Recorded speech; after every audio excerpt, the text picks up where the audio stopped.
Halo Sobat Investor, selamat datang di Podcast 4% dan di channel Dodi Bicara Investasi. Di video kali ini saya akan membahas banyak sekali pertanyaan-pertanyaan yang masuk oleh Sobat Investor sekalian selama 2 bulan terakhir ini yang menanyakan tentang apa alasan saya memilih Africe IDX30. Saya mulai berinvestasi di Africe IDX30 sejak tahun 2019 dengan keuntungan sebesar plus 75 juta rupiah atau setara dengan plus 32,8%. Africe IDX30 sendiri adalah reksadana indeks yang dikelola oleh Africe Asset Management. Isinya adalah 30 saham-saham yang berfundamental bagus dan punya market kapitalisasi yang cukup besar. Dan ini saya jadikan kendaraan untuk ditaruh di dana pensiun. Untuk itulah di video ini saya akan menceritakan apa alasan saya untuk memilih Africe IDX30 dan juga kapan saat yang terbaik untuk bisa membeli reksadana indeks Africe IDX30. Apa itu Africe IDX30? Africe IDX30 adalah produk reksadana saham yang dikelola oleh Africe Asset Management, di mana Africe IDX30 bukan sekedar reksadana saham biasa, melainkan reksadana saham yang dikelola secara pasif dengan mengikuti indeks IDX30.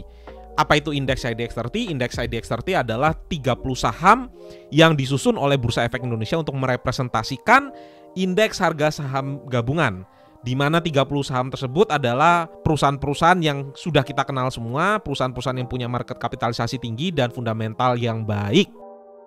Salah satu keunggulan dari Africe IDX30 adalah dia memiliki expense ratio yang cukup kecil, 1,49%, dibandingkan dengan reksadana saham yang dikelola secara aktif yang punya expense ratio lebih dari 3%, bahkan ada yang 4%, 5%, dan lebih dari 5%. Di samping itu, performa dari Africe IDX30 sendiri jika dibandingkan dengan sesama reksadana indeks IDX30 itu juga lebih tinggi, baik dari CAGR 1 tahun dan juga CAGR 3 tahun, performanya lebih tinggi. Hal ini cukup impresif ya, karena sebenarnya aset under management dari Africe IDX30 sendiri masih 192 miliar. Bayangkan ketika aset under managementnya kembali berkembang, bisa jadi expense ratio yang dimiliki oleh Africe yang sudah termasuk cukup rendah itu akan lebih turun lagi. Salah satu keuntungan juga untuk membeli reksadana indeks, yaitu Africe IDX30, adalah minimal pembeliannya itu bisa mulai dari Rp100.000. Jadi kalau seandainya kita mau beli langsung misalnya saham yang ada di indeks IDX30, kita mungkin harus menabung dulu. Misalnya kalau kita membeli saham Bank BCA, maka kita harus mengumpulkan uang dulu sebesar Rp798.000. Kalau seandainya kita mau beli saham Telkom yang juga ada di indeks IDX30, kita perlu uang sebesar Rp475.000. Nah, bagi sobat investor yang memang setiap bulannya masih baru bisa menyisihkan uang sebesar 100.000, 200.000, atau 300.000, tapi ingin merasakan benefit membeli 30 saham langsung, terdiversifikasi dengan nominalnya sangat kecil, maka salah satu solusinya adalah di reksadana indeks.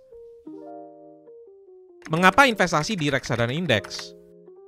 Nah, ketika kita berinvestasi di pasar saham, sebenarnya ada 3 cara yang bisa kita lakukan. Yang pertama adalah kita berinvestasi di saham individualnya langsung. Artinya di sini kita bisa memilih saham-sahamnya sendiri. Dan yang kedua, kita bisa berinvestasi untuk memilih reksadana saham yang dikelola secara aktif oleh manajer investasi. Dan yang ketiga adalah kita bisa berinvestasi di reksadana indeks yang dikelola oleh manajer investasi secara pasif. Nah, kalau saya pribadi, saya punya portofolio yang saya tujukan untuk mengalahkan pasar dengan cara saya pilih saham sendiri, tetapi saya juga tidak jumawa dengan kemampuan saya. Karena saya tahu saya bukan investor full time yang punya banyak waktu, safety netnya adalah di reksadana indeks. Oleh karena itulah saya punya portfolio di reksadana indeks dan saya juga punya portfolio untuk memilih saham sendiri. Bagaimana dengan pilihan di reksadana saham? Kalau menurut saya pribadi, memilih reksadana saham yang bisa terus-terusan untuk mengalahkan indeks atau pasar saham itu lebih susah dibandingkan dengan belajar memilih saham sendiri. Ada banyak bukti dari data-data historis yang ada, gabungan dari reksadana saham itu sepanjang belasan tahun terakhir itu tidak bisa mengalahkan indeks saham. Cukup susah ini bukan berarti tidak ada ya, setiap tahunnya akan ada beberapa reksadana saham yang bisa mengalahkan pasar. Tapi kalau kita gabungkan seluruh reksadana saham, performa rata-rata dari si reksadana saham yang dikelola oleh secara aktif tadi itu tidak bisa mengalahkan IHSG.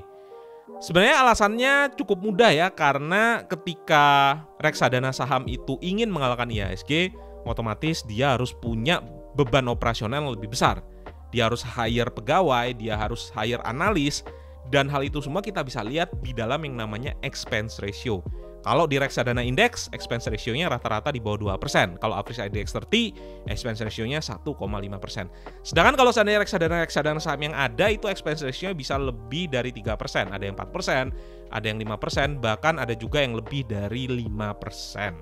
Nah, untuk bisa konsisten mengalahkan pasar, misalnya pasar saham itu punya return sekitar 10% per tahun, maka reksadana saham yang punya expense ratio 5%, minimal untuk bisa sama saja, itu harus punya return sesungguhnya sebesar 15%.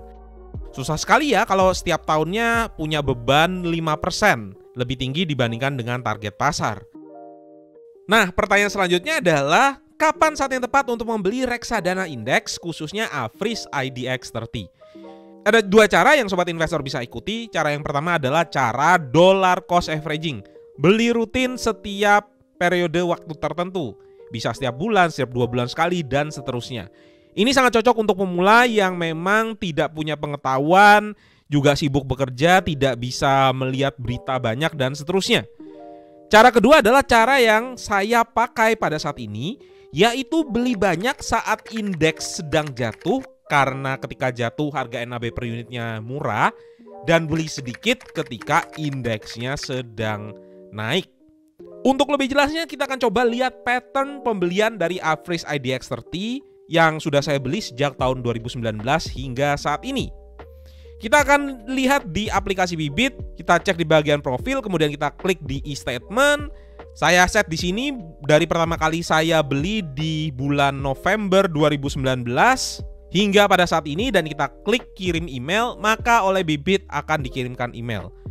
Kita akan dikirimkan dalam bentuk berupa file Excel. Kita buka file Excel-nya, kemudian saya filter khusus produk Average IDX 30, dan sobat investor bisa lihat ya, ini adalah tanggal-tanggal transaksi saya membeli Average IDX 30 mulai dari November 2019 terus menerus, tahun 2020 membeli, 2021 membeli, dan 2022 ini juga membeli. Oke, setelah tadi kita melihat data pembelian saya, maka saya buatkan satu grafik yang isinya adalah investasi saya di Average IDX 30, di mana di sumbu Y ini adalah nominal pembelian pada saat saya membeli Average IDX 30. Satu titik atau satu data point adalah pembelian saya di Average IDX 30. Misalnya, di dalam titik ini itu adalah pembelian saya pada tanggal 19 Maret 2020 dengan nominal 7.460.000. Begitu pula di titik-titik yang lainnya ya. Misalnya di tanggal 1 September 2020 saya membeli dengan nominal sebesar 10 juta rupiah. Kita akan coba cek ya pattern pembeliannya. Tapi sebelumnya saya akan juga tunjukkan pada sobat investor grafik dari IDX 30 supaya sobat investor bisa mengikuti kira-kira pada saat saya membeli bagaimana kondisi Average IDX 30. Saya akan tempelkan grafik IDX 30 dengan grafik pattern pembelian saya. Kemudian kita akan coba lihat bersama-sama. Nah, dari sini sobat investor bisa lihat lebih jelas ya. Pada saat awal-awal berinvestasi, saya melakukan investasi dengan nabung rutin. Tapi lihat ya, ketika terjadi penurunan yang begitu dalam, saya mulai membeli dengan frekuensi yang lumayan banyak di sini. Kemudian pada saat naik, saya biarkan. Kemudian ketika terjadi penurunan, saya juga mulai beli dengan reksadana yang ada. Average IDX 30 kembali naik lagi. Dan pada saat terjadi penurunan, saya juga mulai kembali membeli Average IDX 30. Dan pada terjadi penurunan kemarin, saya pada akhirnya juga kembali membeli. Nah, pada saat saya tidak membeli, saya tetap melakukan yang namanya nabung rutin, tetapi nabung rutin saya taruh di reksadana pasar uang dan di reksadana obligasi.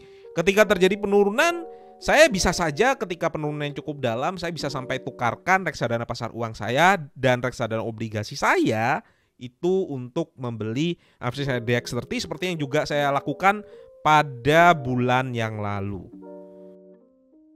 Nah, bagian terakhir yang perlu kita cek adalah kita harus lihat juga produk dari reksadana indeks IDX 30 apakah dipegang oleh manajer investasi yang cukup kompeten.